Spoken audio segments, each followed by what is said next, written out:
1 થી 11 પાઠ આપણે પૂર્ણ કર્યા છે ને આશા રાખીએ છીએ કે બધા જ પાઠ વ્યવસ્થિત બધાએ અભ્યાસ કર્યો હશે, લેક્ચર ભર્યા હશે, બુક વ્યવસ્થિત બનાવી હશે, કારણ કે થોડાક સમયમાં અમે બુક ચેક કરવા માટે મગાવવાના છીએ. અને ખાસ જેણે બુક વ્યવસ્થિત બનાવી ન હોય, અમુક પાઠ બાકી હોય, સ્વાધ્યાય બાકી હોય, એ લખી નાખજો. ટેસ્ટ પણ બધાએ વ્યવસ્થિત રીતે આપી હશે ને ટેસ્ટની બુક પણ કહીએ ત્યારે બધાએ જમા કરવા આવવાનું છે. હવે 11મો પાઠ આપણે પૂર્ણ કર્યો. ત્યાર પછી પાઠ નંબર 12 છે આપણો, કલિકાલ સર્વજ્ઞો હેમચંદ્રાચાર્ય. કલિકાલ સર્વજ્ઞ હેમચંદ્રાચાર્ય એટલે હેમચંદ્રાચાર્ય જે થઈ ગયા જૈન ધર્મના આમ તો આચાર્ય છે, પરંતુ એઓ બધી જ વિદ્યાઓમાં એટલા નિપુણ હતા કે તેમને કલિકાલ સર્વજ્ઞ એવું ઉપનામ મળ્યું છે. કલિકાલ સર્વજ્ઞ એનો અર્થ એવો થાય કે બધા જ સમયે, કદાચ તેઓ નું શરીર છે એ નથી છતાં પણ તેઓ પોતાની વિદ્યાઓથી, પોતે લખેલા જે ગ્રંથ છે એનાથી જીવંત રહ્યા છે, એટલે એને કલિકાલ સર્વજ્ઞ એવું બિરુદ છે આપવામાં આવેલું છે. તો આવા જે હેમચંદ્રાચાર્ય છે, જે આપણા જે ગુજરાતીની અંદર સિદ્ધરાજ જયસિંહ થઈ ગયા. સિદ્ધરાજ જયસિંહ વિશે તમે સમાજ વિદ્યાની અંદર ભણતા જશો કે સિદ્ધરાજ જયસિંહ થઈ ગયા. એ સમયની અંદર ખરેખર આ હેમચંદ્રાચાર્ય છે એ એમનો જન્મ છે એ હતો, અને તે સમયે ખરેખર એવો ખૂબ પ્રચલિત હતા, કારણ કે એમની વિદ્યાઓના લીધે, એમનું જે જ્ઞાન છે એના લીધે. હવે તો આવા આ જે હેમચંદ્રાચાર્ય છે એમની વિશેનો પાઠ આપણે આજે ભણવાનો છે. તો પહેલાં આજે કલિકાલ સર્વજ્ઞ હેમચંદ્રાચાર્ય છે એમના વિશે માહિતી મેળવીએ. તો ગુજરાતના સાંસ્કૃતિક ઇતિહાસમાં કલિકાલ સર્વજ્ઞ હેમચંદ્રાચાર્યનું નામ ખૂબ જ સુપ્રસિદ્ધ છે. વિક્રમ સંવત 1145ની કાર્તિકી પૂર્ણિમાના દિવસે અમદાવાદ જિલ્લાના ધંધુકા ગામે તેમનો જન્મ થયો હતો. એક માર્કમાં પ્રશ્ન પૂછાય તો યાદ રાખવાનું, વિક્રમ સંવત. તમને ખ્યાલ જ છે કે આપણા જે ગુજરાતી મહિના છે, કારતક માગશર પોષ, એ બધા મહિના છે એ વિક્રમ સંવત પ્રમાણે ચાલે છે, અને અંગ્રેજી મહિના છે એ ઈસુ ખ્રિસ્તની સદી પ્રમાણે ચાલે છે. તો વિક્રમ સંવત 1145ની કાર્તિક પૂર્ણિમાના દિવસે અમદાવાદ જિલ્લાના ધંધુકા ગામે તેમનો જન્મ થયો હતો. તેમનું નામ ચંગદેવ રાખવામાં આવ્યું હતું. યાદ રાખજો, શું નામ રાખવામાં આવ્યું હતું? ચંગદેવ. આ ચંગદેવે માત્ર 8 જ વર્ષની ઉંમરે ખંભાત મુકામે દેવચંદ્ર સુરીજી મહારાજ પાસેથી દીક્ષા લીધી. જૈન ધર્મમાં હોય છે આવું કે દીક્ષા લેવાની એટલે સંપૂર્ણ જે સંસાર છે, માતા પિતાની સાથે રહેતા હોય, બધો ત્યાગ કરવાનો અને માત્ર ધર્મના ફેલાવવા માટે, ધર્મના જ્ઞાન માટે, ઈશ્વરની પ્રાપ્તિ માટે એ પોતાનું ઘર છે, સંસાર છે ત્યાગી દેવાનો, અને માત્ર એ જૈન ધર્મના જે નીતિ નિયમો હોય એ પ્રમાણે રહેવાનું. તો અહીંયા શું કહે છે કે માત્ર 8 જ વર્ષની વયે એમણે દીક્ષા પ્રાપ્ત કરી હતી. કોની પાસેથી? દેવચંદ્ર સુરીજી મહારાજ છે તેમની પાસેથી દીક્ષા પ્રાપ્ત કરી હતી. પછી તેઓ સોમચંદ્ર નામે જાણીતા થયા. તમને ખ્યાલ છે કે કોઈ પણ વ્યક્તિ દીક્ષા લે પછી તેનું નામ છે એ બદલી નાખવામાં આવે છે, એટલે ચંગદેવમાંથી એમનું નામ શું થયું? સોમચંદ્ર નામ થયું. તે પછી માત્ર 21 વર્ષની ઉંમરે તેમને સૂરીપદ પ્રાપ્ત થયું. શા કારણે? કારણ કે એઓ વિદ્યામાં એટલા પારંગત હતા, ધાર્મિક જ્ઞાન પણ એમની પાસે એટલું હતું, તેથી તેને સૂરીપદ પ્રાપ્ત થયું અને હેમચંદ્ર સૂરીના નામે ઓળખાવા લાગ્યા. હેમચંદ્ર સૂરી એટલે એમનું નામ છે એ સોમચંદ્રમાંથી હેમચંદ્ર સૂરી પડ્યું. પોતાના જમાનામાં ઉપલબ્ધ બધી જ વિદ્યા શાખાઓનો તેમણે અભ્યાસ કર્યો. કેટલી બુદ્ધિશીલતા તેમના, એ કેટલા મેધાવી બાળક હશે કે ખરેખર એમના જમાનામાં જેટલી વિદ્યાઓ પ્રચલિત હતી બધી જ વિદ્યાઓનું તેમણે જ્ઞાન પ્રાપ્ત કર્યું હતું. તેમાં નિપુણતા પ્રાપ્ત કરી અને સ્વરચિત કૃતિઓથી જુદી જુદી વિદ્યા શાખાઓમાં પોતાનું પ્રદાન પણ નોંધાવ્યું. એટલે બધી જ વિદ્યાઓનો અભ્યાસ પણ કર્યો અને તે બધી જ વિદ્યાઓમાં ઘણા બધા પુસ્તકો પણ લખ્યા. આમ જ્ઞાનની વિશાળ સમૃદ્ધિને કારણે તેમને કલિકાલ સર્વજ્ઞનું બિરુદ આપવામાં આવેલું છે. જ્ઞાનની વિશાળ સમૃદ્ધિને કારણે શું કરવામાં આવ્યું છે? તેમને કલિકાલ સર્વજ્ઞનું બિરુદ આપવામાં આવ્યું છે. હવે શું કહે છે એની અંદર, આ પાઠની અંદર આપણે ભણવાનું છે કે સિદ્ધરાજ જયસિંહ માળવાના રાજા ભોજ ઉપર વિજય પ્રાપ્ત કરી પુષ્કળ ધન તથા તેમનો સમૃદ્ધ ગ્રંથાગાર પોતાની સાથે લઈને અણહિલપુર પાટણ આવ્યા. પાઠની અંદર અભ્યાસ કરવાનો છે આપણે કે સિદ્ધરાજ જયસિંહ છે, તમને ખ્યાલ જ છે કે પહેલાંના સમયમાં જે રાજા મહારાજાઓ હતા એ ઘણા રાજ્યો પર ચડાઈ કરે અને ત્યાર પછી તેનું ધન સંપત્તિ અને જે કંઈ વસ્તુઓ હોય એ બધું પોતાના રાજ્યમાં લઈ આવે. તો કે છે સિદ્ધરાજ જયસિંહ એ માળવાના રાજા ભોજ ઉપર વિજય પ્રાપ્ત કર્યો અને ત્યાર પછી એનું પુષ્કળ ધન, સમૃદ્ધ ગ્રંથાગાર, ગ્રંથાગારનો અર્થ થાય છે જે તેની લાઇબ્રેરી એટલે પુસ્તકો અને જે કંઈ ગ્રંથો રચેલા હોય બધા જ ગ્રંથો છે એ પોતાની સાથે અણહિલપુર પાટણ જેની રાજધાની હતી ત્યાં લઈ આવ્યા.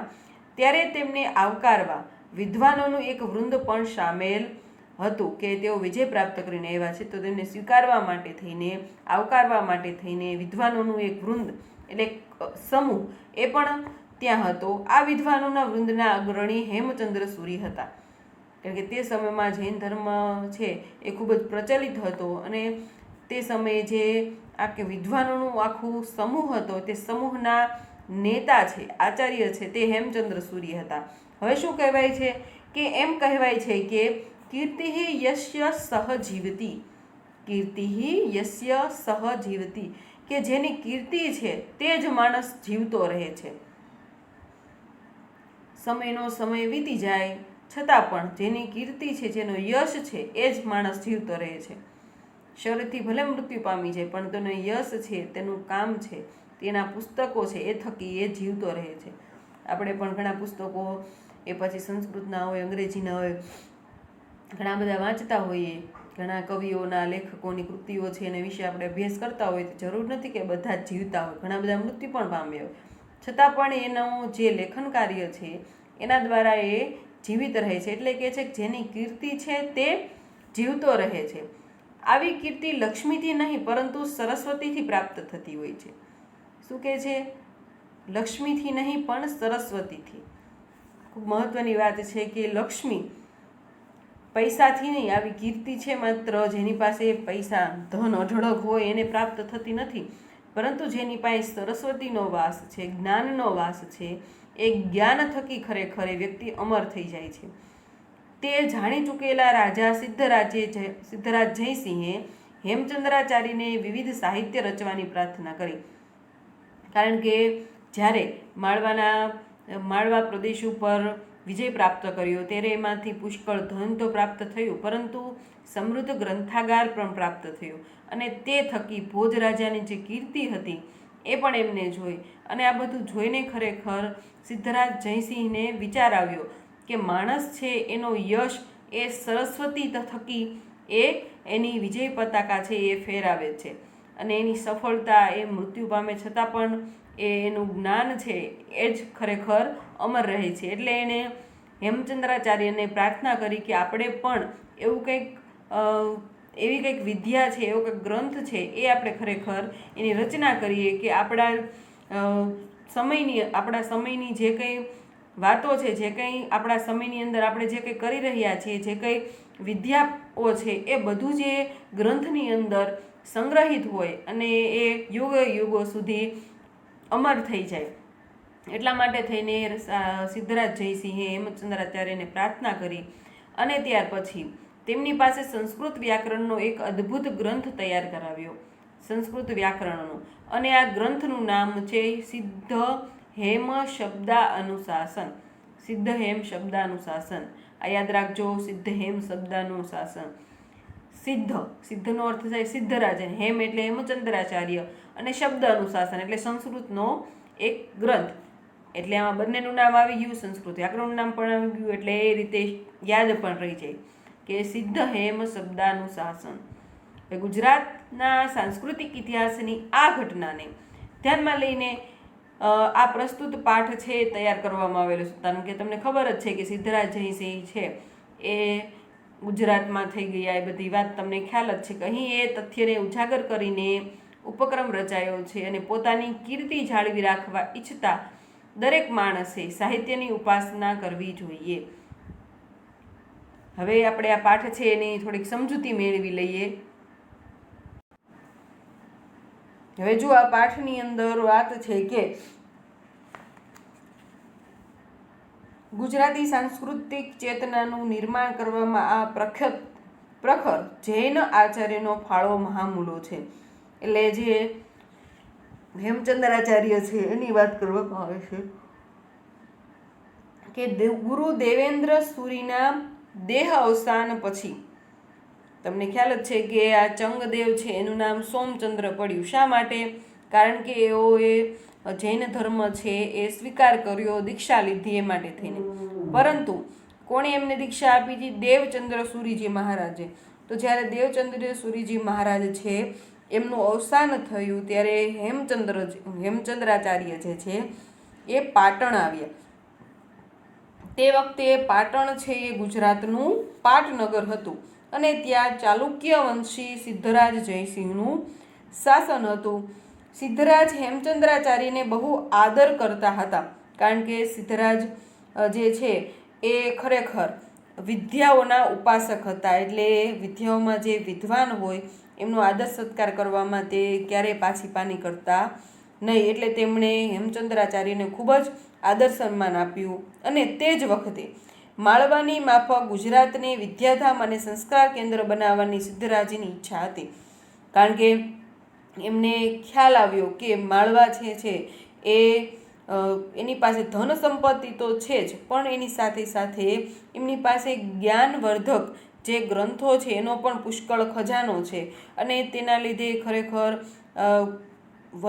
આગળના સમયમાં પણ એમની ખ્યાતિ છે, સફળતા છે એ યાદ રહેશે. તો આપણે પણ આપણું જે ગુજરાત જે છે એને પણ વિદ્યાધામ અને સંસ્કાર કેન્દ્ર બનાવવું જોઈએ એવી તેમની ઈચ્છા હતી. અને તે ઈચ્છા તેમણે હેમચંદ્રાચાર્ય પાસે પ્રસ્તુત કરી. અને ત્યારે હેમચંદ્રાચાર્ય છે એમને કયા કયા ગ્રંથો લખ્યા એ આપણે જોઈએ. તો હેમચંદ્રાચાર્યએ ત્યારે સિદ્ધહેમ શબ્દાનુશાસન નામનો વ્યાકરણ ગ્રંથ લખ્યો અને તેને હાથીની અંબાડી પર મૂકીને તેની શોભાયાત્રા છે એ કાઢી. કારણ કે એવડો મોટો સરસ મજાનો ગ્રંથ લખ્યો, એટલે ગ્રંથ લખ્યો તેની પ્રખ્યાતિ તો થવી જ જોઈએ. એટલે ખરેખર એ ગ્રંથને હાથીની અંબાડી પર મૂકીને તેની શોભાયાત્રા કાઢવામાં આવી. ત્યાર પછી હેમચંદ્રાચાર્યે ત્રિષષ્ટિ શલાકા પુરુષ ચરિત અને દ્વયાશ્રય કાવ્યમ નામની 2 અમર સાહિત્યિક કૃતિઓ રચી છે. આ પાઠની અંદર ભણવાનું છે આપણે કે હેમચંદ્રાચાર્યે ત્રિષષ્ટિ શલાકા પુરુષ ચરિતમ અને દ્વયાશ્રય કાવ્યમ નામની 2 અમર સાહિત્યિક કૃતિઓ રચી છે. ત્યાર પછી તેમના 3 ગ્રંથો અનુશાસન ત્રયી તરીકે પ્રસિદ્ધ છે. આવો પ્રશ્ન પૂછે કે અનુશાસન ત્રયી કોને કહેવામાં આવે છે? તો એમની અંદર છે કાવ્યાનુશાસન, શબ્દાનુશાસન અને છંદોનુશાસન. 3 ગ્રંથો છે એને અનુશાસન ત્રયી તરીકે ઓળખવામાં આવે છે. કાવ્યાનુશાસન, શબ્દાનુશાસન અને છંદોનુશાસન. ત્યાર પછી આમ હેમચંદ્રાચાર્ય વિપુલ પ્રમાણમાં સાહિત્ય સર્જન કર્યું. તેથી તેમને કલિકાલ સર્વજ્ઞની ઉપાધિ પ્રાપ્ત થઈ. વિપુલ પ્રમાણમાં સાહિત્ય સર્જન કર્યું એટલા માટે. ત્યાર પછી આપણને ખ્યાલ જ છે કે આ પાઠની અંદર ખરેખર હેમચંદ્રાચાર્ય છે એની વિશે અને સિદ્ધરાજ જયસિંહ જે થઈ ગયા એમની વિશે પણ આપણે આ પાઠની અંદર વિસ્તૃત માહિતી જોઈએ. હવે આપણે પાઠનો અનુવાદ છે એ શરૂ કરીએ છીએ કે વિક્રમસ્ય દ્વાદશ્યામ શતાબ્દ્યામ સિદ્ધરાજ જયસિંહ માલવ વિજયમ કૃતવાન. હવે પહેલી વાત તો અહીંયા વિશેષણનો પ્રયોગ છે. દ્વાદશ્યામ શતાબ્દ્યામ આપણે વિશેષણનો અભ્યાસ કર્યો ત્યારે જોયું હતું કે વિશેષણ અને વિશેષ્ય બંનેની વિભક્તિ એક જ આવે છે. દ્વાદશ્યામ શતાબ્દ્યામ કે વિક્રમાદિત્યની જે 12મી સદી હતી, દ્વાદશ્યામ શતાબ્દ્યામ, દ્વાદશ એટલે 12મી સદીમાં સિદ્ધરાજ જયસિંહ માલવ વિજયમ માલવ પ્રદેશ પર વિજય કૃતવાન પ્રાપ્ત કર્યો. અહીંયા જો કૃતવાનો એમાં તવાન છે એ કૃદંત છે. તમને ખ્યાલ જ છે કે અહીંયા તવાન, તવતી અને તવત એ 3 શબ્દ હોય તો કયો કૃદંત થાય? કર્તરીભૂત કૃદંત. યાદ રાખજો ખાસ, તવાન, તવતી અને તવત. તો અહીંયા પુલ્લિંગવાચક છે તવાન શબ્દ. અને કૃદંત, કયો કૃદંત? કયો કૃદંત છે? કર્તરીભૂત કૃદંત. એટલે વિક્રમની 12મી શતાબ્દીમાં સિદ્ધરાજ જયસિંહે માલવ રાજ્ય પર વિજય પ્રાપ્ત કર્યો. ત્યાર પછી કહે છે કે વિજય અનંતરમ જયસિંહ નૃપતે યશોવર્મણ સર્વધનમ ગૃહીત્વા અણહિલપુરમ પ્રત્યાગતવાન. ગૃહીત્વા, ત્વા ઈત્વા હોય તો કયો કૃદંત થાય? સંબંધક ભૂત કૃદંત. ત્વા ઈત્વા અને ય હોય તો સંબંધક ભૂત કૃદંત. પછી તુમ ઈતુમ હોય તો હેત્વર્થભૂત કૃદંત. અને તવાન, તવતી અને તવત હોય તો કર્તરીભૂત કૃદંત. એટલે ખાસ યાદ રાખવાનું. ત્યાર પછી એ કહે છે વિજય અંતરમ, એટલે વિજય મેળવ્યા પછી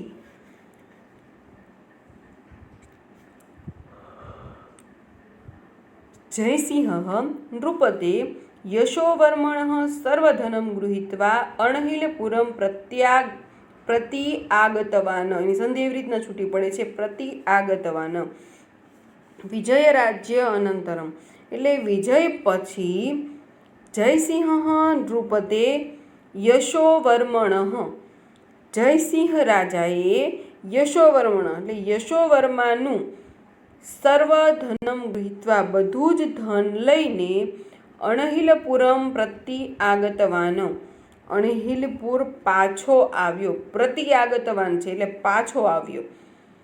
કે વિજય મેળવ્યા પછી જયસિંહ છે તે નૃપતે યશોવર્મણ રાજા યશોવર્માનું સર્વધનમ ગૃહીત્વા બધું જ ધન છે એ લઈને અણહિલપુરમ પ્રતિ આગતવાન, અણહિલપુર પાછો આવ્યો. ધનેન સહ તત્ર અત્યઃ ગ્રંથાગારઃ અપી તસ્ય હસ્તગતો જાત. ધન સાથે તત્રત્યઃ એટલે ત્યાંનો ગ્રંથ ભંડાર પણ, ગ્રંથગારઃ અપી એટલે ગ્રંથ ભંડાર પણ તેના, ત્યાર પછી કહે છે હસ્તગતો જાત, હાથમાં આવી ગયો. ધન સાથે ત્યાંનો ગ્રંથ ભંડાર પણ તેના હાથમાં આવી ગયો. ત્યાર પછી અસ્મિન ગ્રંથાગારે બહવો અનુપમાઃ ગ્રંથાઃ આસન. અસ્મિન ગ્રંથાગારે એટલે આ ગ્રંથ ભંડારમાં બહવો અનુપમાઃ, બહવો એટલે ઘણા બધા, અનુપમાનો અર્થ થાય છે અપ્રતિમ એવા, ગ્રંથાઃ આસન ગ્રંથો હતા. આ ગ્રંથ ભંડારમાં ઘણા બધા અનુપમ અદ્વિતીય એવા ગ્રંથો જે છે એ હતા. તેષુ ભોજેન વિરચિતમ સરસ્વતી કંઠાભરણ નામના પ્રસિદ્ધમ ભોજ વ્યાકરણ અપી એકતમમ આસીત. શું કહે છે કે તેમાં ભોજેન વિરચિત ભોજ રાજાએ રચેલું સરસ્વતી કંઠાભરણ નામનું પ્રસિદ્ધ ભોજ વ્યાકરણ પણ હતું. કે જે રાજા યશોવર્મન નામના રાજા છે તેમને માલવ વિજય પ્રાપ્ત થયો ત્યાર પછી રાજા યશોવર્મનનું જે ધન અને ગ્રંથ ભંડાર આ બધું જ લઈને સિદ્ધરાજ જયસિંહ છે એ અણહિલપુર પાટણ પાછા ફરે છે.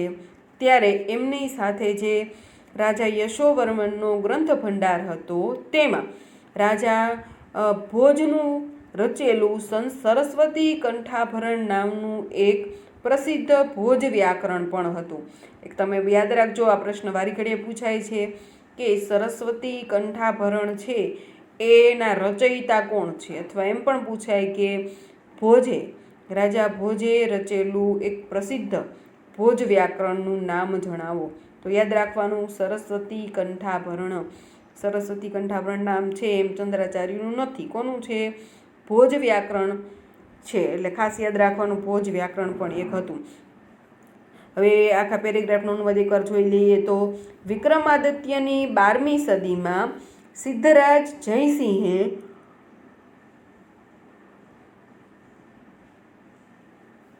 માલવ પ્રદેશ પર વિજય પ્રાપ્ત કર્યો. વિજય પછી જયસિંહ રાજા યશોવર્માનું સઘળું ધન લઈને અણહિલપુર પાટણ પાછો આવ્યો. ધન સાથે ત્યાંનો ગ્રંથભંડાર પણ તેના હાથમાં આવી ગયો. આ ગ્રંથભંડારમાં ઘણા અપ્રતિમ ગ્રંથો પણ હતા. અપ્રતિમની બદલે અદ્વિતીય પણ લખી શકો. તેમાં ભોજ રાજાએ રચેલું સરસ્વતી કંઠાભરણ નામે પ્રસિદ્ધ ભોજ વ્યાકરણ પણ એક હતું. ત્યાર પછીનો બીજો પેરેગ્રાફ આપણે જોઈએ તો એકદા સિદ્ધરાજ વિચારપથમ આરૂઢ. એકવાર સિદ્ધરાજ વિચારે ચઢ્યો. હમણાં આગળ વાત કરી તેમ કે સિદ્ધરાજ જયસિંહ છે, જ્યારે તેણે માલવ વિજય કર્યો ત્યાર પછી એને ખ્યાલ આવ્યો કે ખરેખર માણસ છે એ શરીરથી નહીં પરંતુ એની કીર્તિ છે ને યશથી તેનાથી જીવતો રહે છે. એટલે કે કહે છે અહીંયા કે એકદા સિદ્ધરાજ વિચાર પથમ આરૂઢ. એકવાર સિદ્ધરાજ જયસિંહ છે વિચાર પથમ એટલે વિચારે ચઢ્યો, આરૂઢ થયો. એકવાર રાજા સિદ્ધરાજ જયસિંહ છે એ વિચારે ચઢ્યો. સહ અચિંતયત તેણે વિચાર્યું. શું વિચાર્યું? કે માલવ વિજયેન અહમ ધનસ્ય સ્વામિત્વમ પ્રાપ્તવાન કયો કર્તરી ભૂતકૃદંત.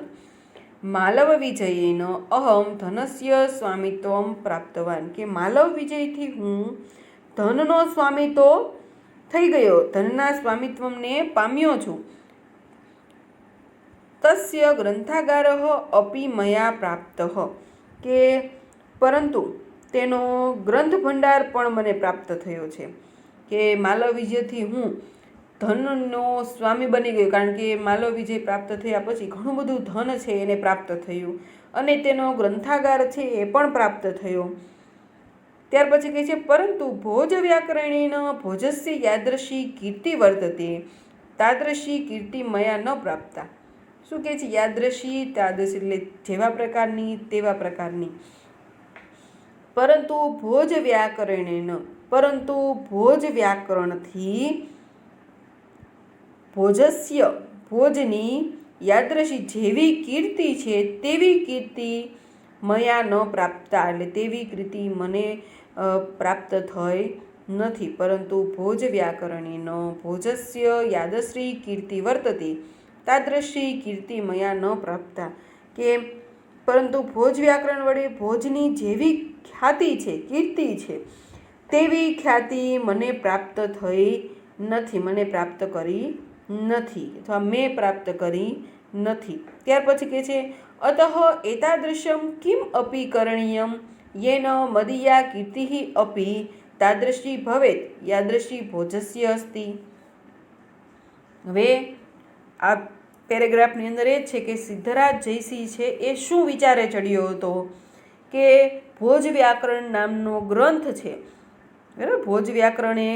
ભોજ વ્યાકરણ નામનો ગ્રંથ જે છે સરસ્વતી કંઠાભરણ, એ ગ્રંથથી જેવી ભોજ રાજાની કીર્તિ સ્થાપિત થઈ છે તેવી કીર્તિ મારી નથી. આથી મારે પણ એવું કંઈક છે એવા ગ્રંથની કંઈક રચના કરવી જોઈએ કે જેનાથી જેવી ભોજની કીર્તિ છે એવી મને પણ પ્રાપ્ત થાય.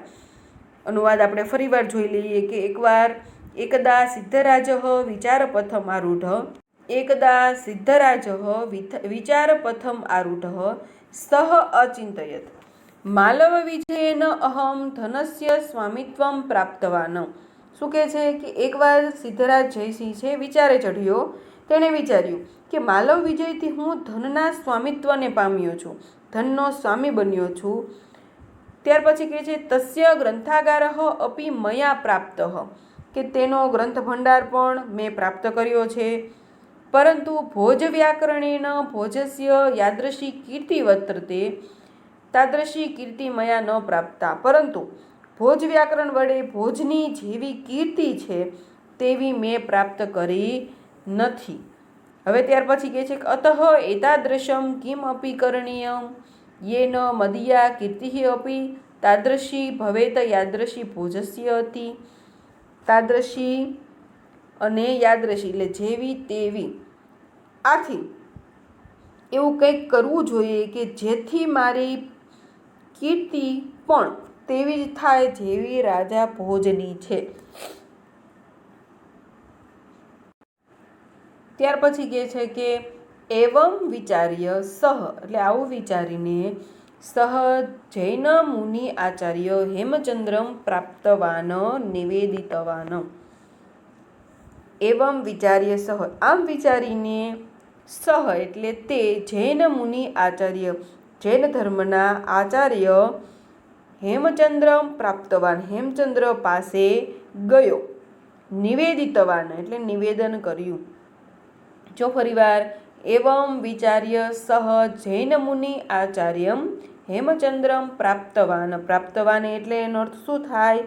પાસે ગયો। આમ વિચારીને તે જૈન ધર્મના આચાર્ય હેમચંદ્ર પાસે ગયો। નિવેદિતવાન ચ અને તેણે નિવેદન કર્યું। અહીં આચાર્ય વર્યાહ હે માનનીય આચાર્ય મહોદય ભવંતો ભોજ વ્યાકરણ સદૃશમ વ્યાકરણમ વિરચયંતુ येन भवतां मम च कीर्तिः अमरा भवेत। શું કહે છે?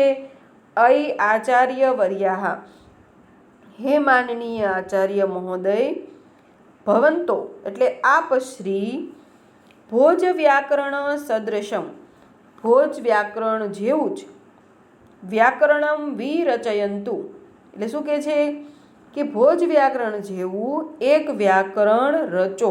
વિરચયંતુ એટલે રચો। ભોજ વ્યાકરણ જેવું જ વ્યાકરણ રચો। યેન ભવતામ મમ ચ કીર્તિઃ અમરા ભવેત જેનાથી આપની તેમજ મારી કીર્તિ અમર થઈ જાય। જો ખાસ વાક્ય છે એટલે ડબલ ઇન્વર્ટેડ કોમામાં લખેલું છે કે અહીં આચાર્ય વર્યાહ એનો અર્થ શું થાય? હે માનનીય આચાર્ય મહોદય। પછી છે ભવંતો ભવંતો એટલે આપ શ્રી ભોજ વ્યાકરણ સદૃશમ વ્યાકરણમ વિરચયંતુ એ ભોજ વ્યાકરણ જેવું જ એક વ્યાકરણ રચો। યેન ભવતામ મમ ચ કીર્તિઃ અમરા ભવેત યેન ભવંતા યેન એટલે જેનાથી ભવતામ એટલે આપની ચ એટલે અને મમ એટલે મારી કીર્તિ અમરા ભવેત એટલે કીર્તિ અમર થઈ જાય। જો આ વાક્ય છે ખૂબ જ યાદ રાખવા જેવું છે। હવે એકવાર આપણે જેટલો પેરેગ્રાફ છે અત્યાર સુધી ભવેત ઇતિ ત્યાં સુધીનું વ્યવસ્થિત એકવાર બોલી જાઉં છું અનુવાદ કે વિક્રમાદિત્યની 12મી સદીમાં સિદ્ધરાજ જયસિંહે માલવ પ્રદેશ પર વિજય પ્રાપ્ત કર્યો। વિજય પછી જયસિંહ રાજા યશોવર્માનું સઘળું ધન લઈને અણહિલપુર પાટણ પાછો આવ્યો। ધન સાથે ત્યાંનો ગ્રંથ ભંડાર પણ તેના હાથમાં આવી ગયો। આ ગ્રંથ ભંડારમાં ઘણા અદ્વિતીય ગ્રંથો હતા। તેમાં ભોજરાજાએ રચેલું સરસ્વતી કંઠાભરણ નામે પ્રસિદ્ધ ભોજ વ્યાકરણ પણ એક હતું। બીજો પેરેગ્રાફ કે એકવાર સિદ્ધરાજ જયસિંહ વિચારે ચઢ્યો। તેણે વિચાર્યું માલવ વિજયથી હું ધનના સ્વામિત્વને પ્રાપ્ત થયો છું।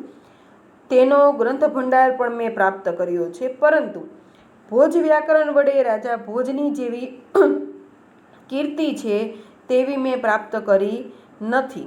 આથી એવું કંઈક કરવું જોઈએ કે જેથી મારી કીર્તિ પણ તેવી થાય જેવી રાજા ભોજની છે। ત્યાર પછી આમ વિચારીને તે જૈન મુનિ આચાર્ય હેમચંદ્ર પાસે ગયો। આમ વિચારીને તે સિદ્ધરાજ જયસિંહ છે એ જૈન મુનિ આચાર્ય હેમચંદ્ર પાસે ગયો અને તેણે નિવેદન કર્યું, હે માનનીય આચાર્ય મહોદય, આપ શ્રી ભોજ વ્યાકરણ જેવું એક વ્યાકરણ રચો, જેનાથી આપની તેમજ મારી કીર્તિ અમર થઈ જાય। હવે આ વિડીયો આપણે અહીંયા પૂર્ણ કરીએ છીએ અને આ વિડીયો પૂર્ણ થયા પછી તમારું હોમવર્ક છે કે આ અત્યાર સુધી જેટલો પાઠ ચાલ્યો છે એની અંદર જેટલા કૃદંતો આવે છે, કૃદંતો પછી ત્યાં સુધી જે વ્યાકરણ છે આપણું, પરસ્મય પદ એટલે વર્તમાનકાળના પ્રત્યયો આવતા હોય કે હસ્તન ભૂતકાળના પ્રત્યયો આવતા હોય, એ બધું જ તમારે તમારી બુકની અંદર લખવાનું છે. અનુવાદ સાથે કૃદંત ને એ બધું.